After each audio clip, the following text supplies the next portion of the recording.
Okay, I think I know how I'm going to get rid of those step fractures. I'm going to put in a notch right here.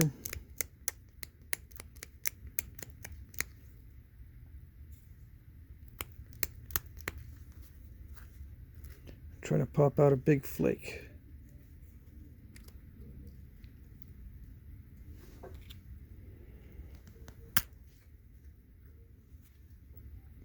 Nice. Now, was that done in the past? Very possible.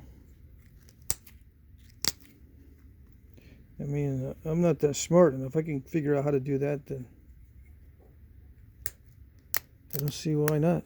I don't see why they wouldn't do it in the past.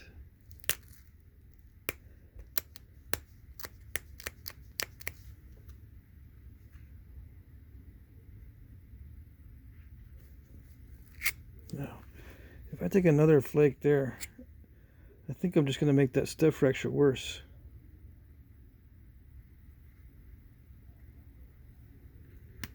So I might just leave that one in there.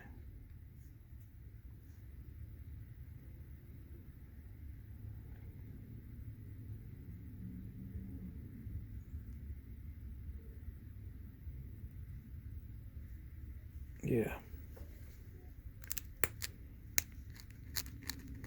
Need to get rid of mass from the other side.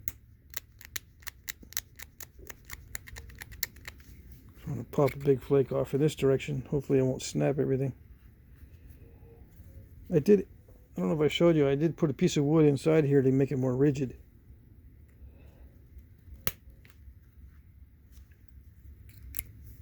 Passive pressure seems to work well.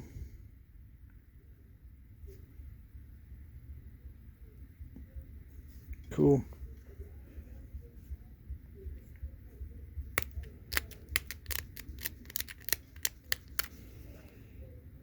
So I went on a little spiel about time saving in flint knapping. I don't know how valid that is really. Because you can plan, you know, if you know you're going to have to spend a lot of time flint knapping, you can plan it to where you can do your flint knapping when you have time, or make time for it. I don't know if you can actually be under so much stress that every minute counts. I don't know. I haven't lived under those conditions, so I don't know.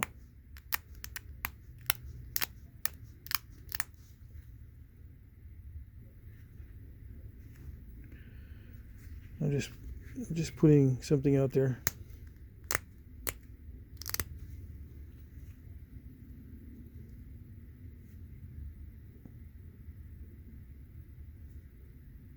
Okay, it's now time to put in some of those serrations. I still want to pop out a flake in this area, but I don't know. Maybe I can send a flake here this way with another notch, although it's risky.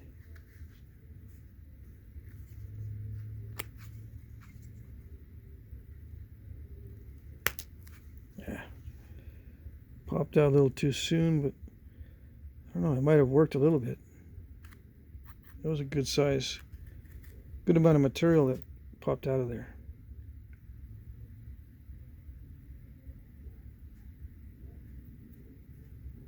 That might have worked actually. Okay.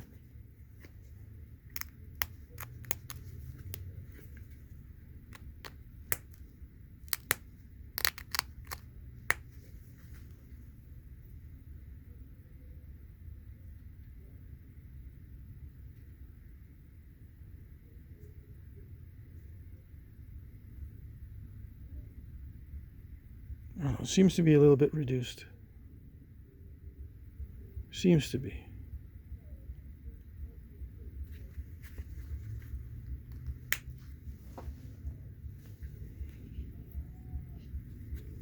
I'm looking behind my shoulder to see if these notches and the stem is correct.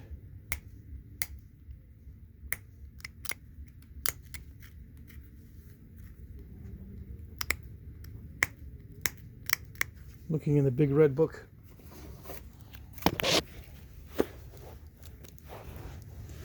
This one here. Looking at these right here. There's a lot of variation in them, so I'm not too worried about it if I don't get it perfectly correct. They're not symmetrical either, so that's good too. So yeah, I am going to pop a flake off on this side.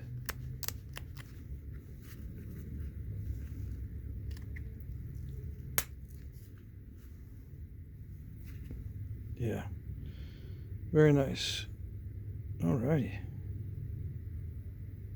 was a little bit worried about the tip there too, because it started out on the rock that I had to begin with. Had a very thin spot there. Now let's see. I got some time. I got some pads from my friend Sean over at Tundra Leather, and I ended up cutting them in half. See how this go. So Sean, if you're watching, I massacred your pads. They had slots in them, right? But I just cut them in half because I needed small pads. So I was using this a little bit earlier.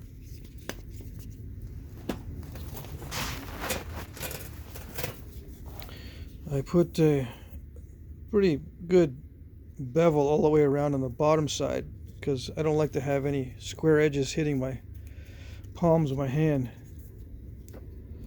So let's see how this works here on this.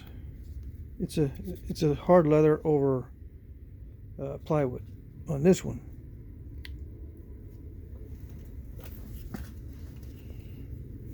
Okay, so I've been using this tool for notching predominantly. I'm going to stick with it. It's got some flexibility because of the length. It seems to be working well for that reason. The flexibility, the springiness is, I can feel the difference between a springy pressure flaker and a non-springy pressure flaker. Having a slight spring is nice, and you can get a slight spring to it with antler too. It's slightly springy as well.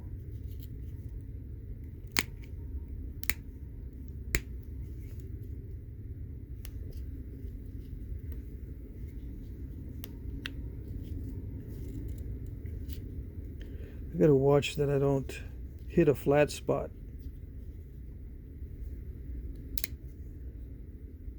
You know, if this is curved, I don't want to be on a flat spot. So let me just switch back over, because this is kind of curved. I'm going to leave that curve in there for the most part.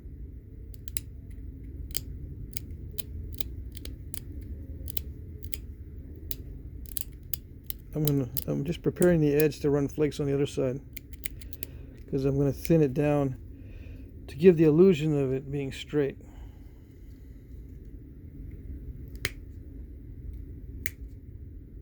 Well, I don't know if it's an illusion, but if I remove mass from the other side, it does straighten it out.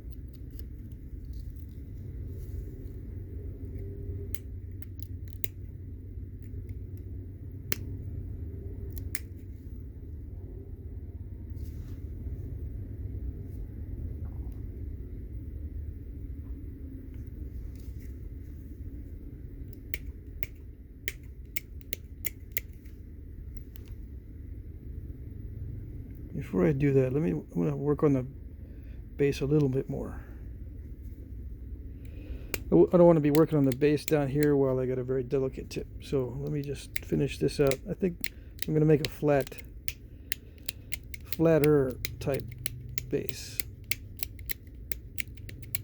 And that will allow me to send in some thinning flakes, maybe.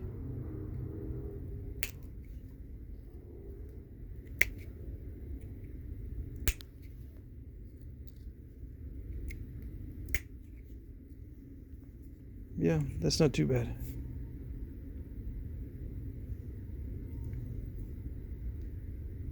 This stem looks a little thick to me. Maybe one more flake from the side. Oops. Let's see.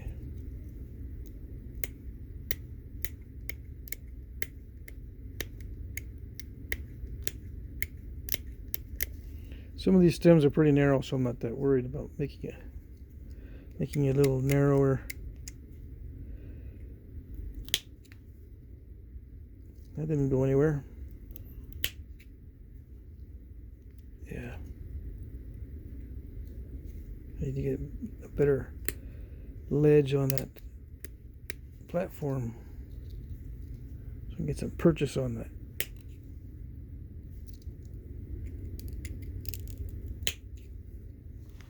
Yeah, okay.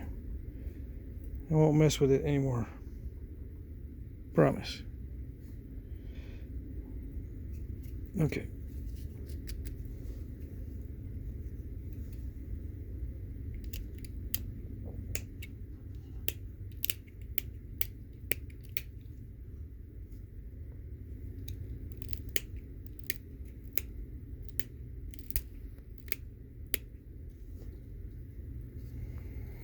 Okay, so now I can put in some notches.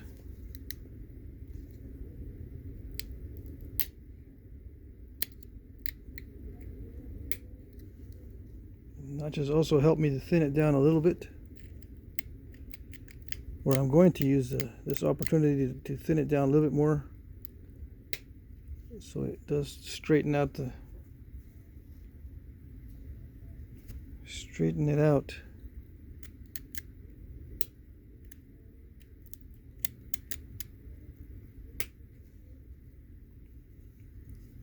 Because it'll make it thinner.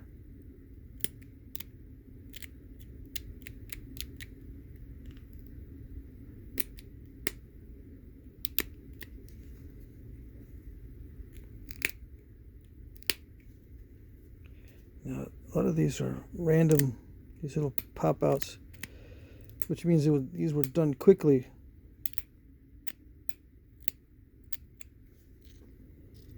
That's my theory anyway. When you see serrations that are pretty random, that means the material is poor, or it was done quickly, or both.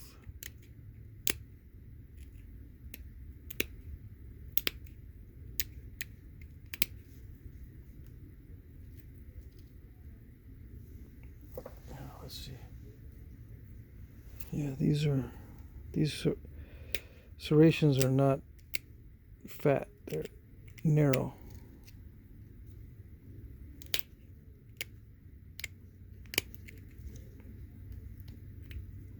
And I imagine they're pretty thin too.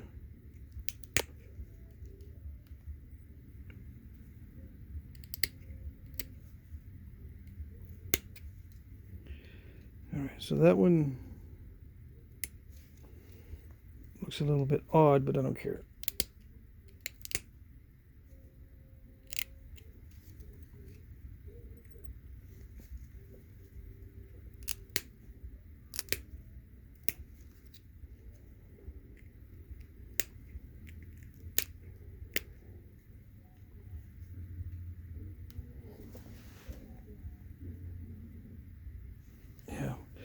Some of them are squared off, some of them are not, so I don't know what to do on that. Now, some of them have squared off tips in the illustration, some of them don't.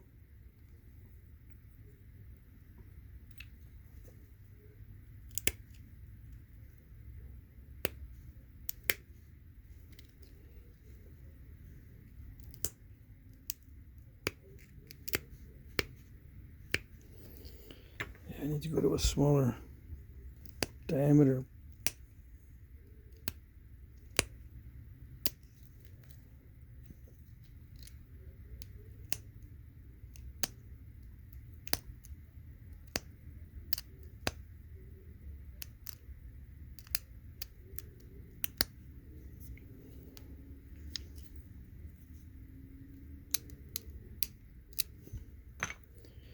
Let's see. I'm getting too used to the springiness of the long pressure flaker.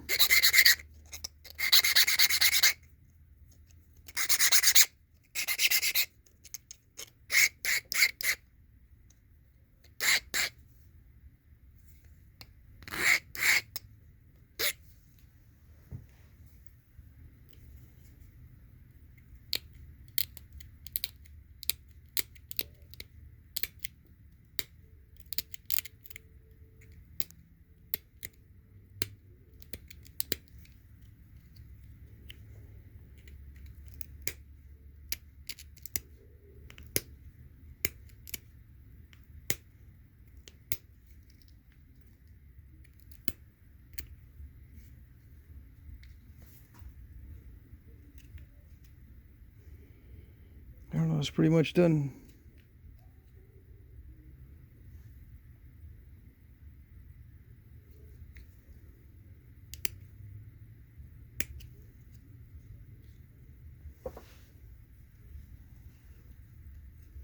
Yeah, pretty much that's it.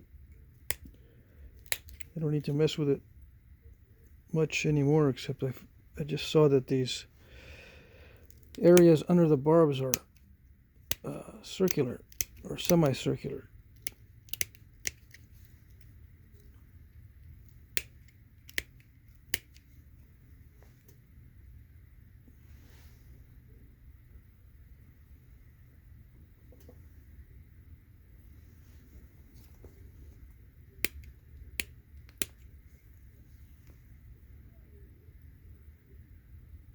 I could try to make it more symmetrical, but they're not symmetrical in the book. But it looks funny, so.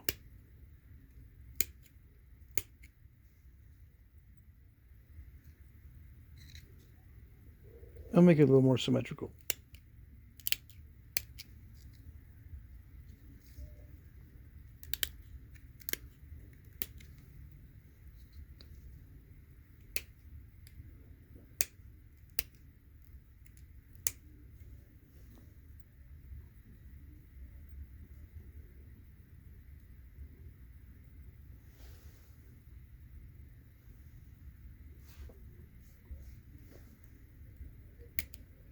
One thing I am noticing is that the edge is pretty even. So let me even that out.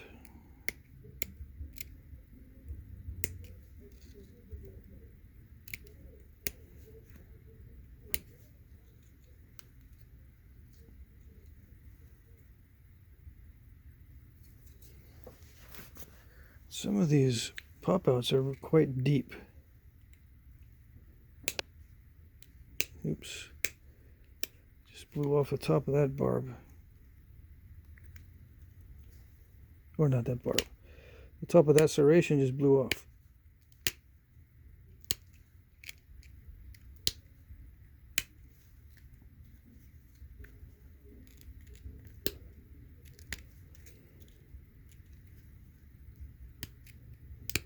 But you know the rule, mess with it until something breaks.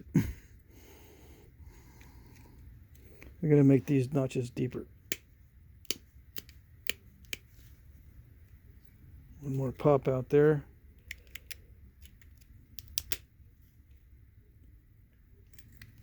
And one more pop out on the other side.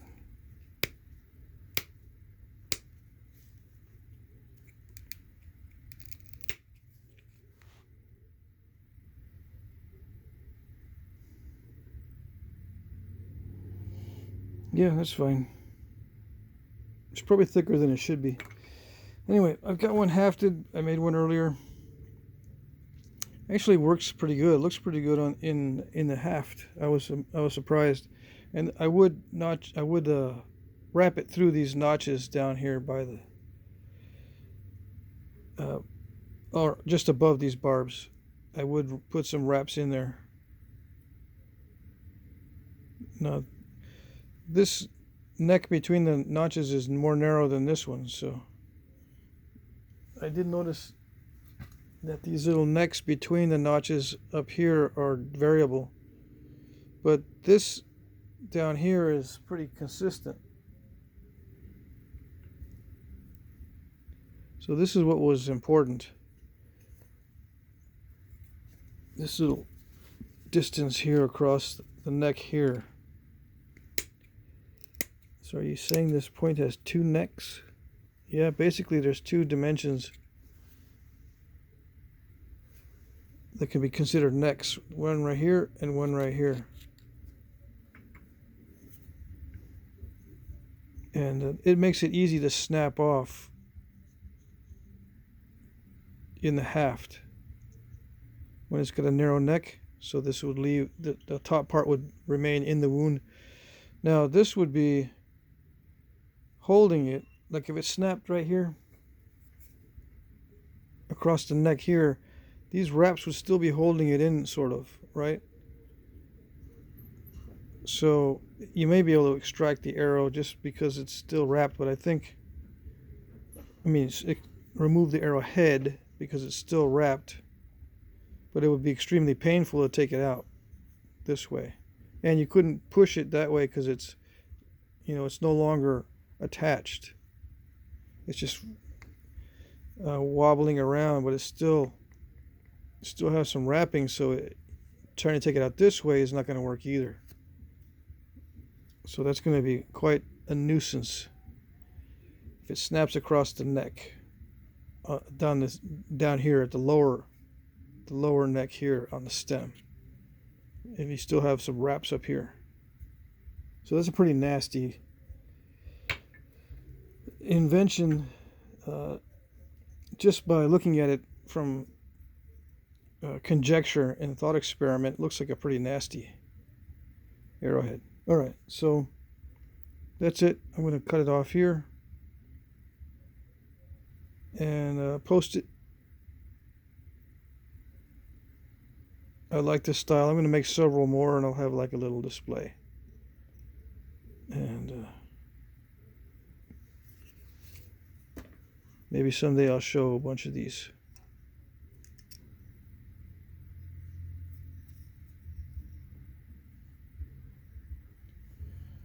All right, that's it.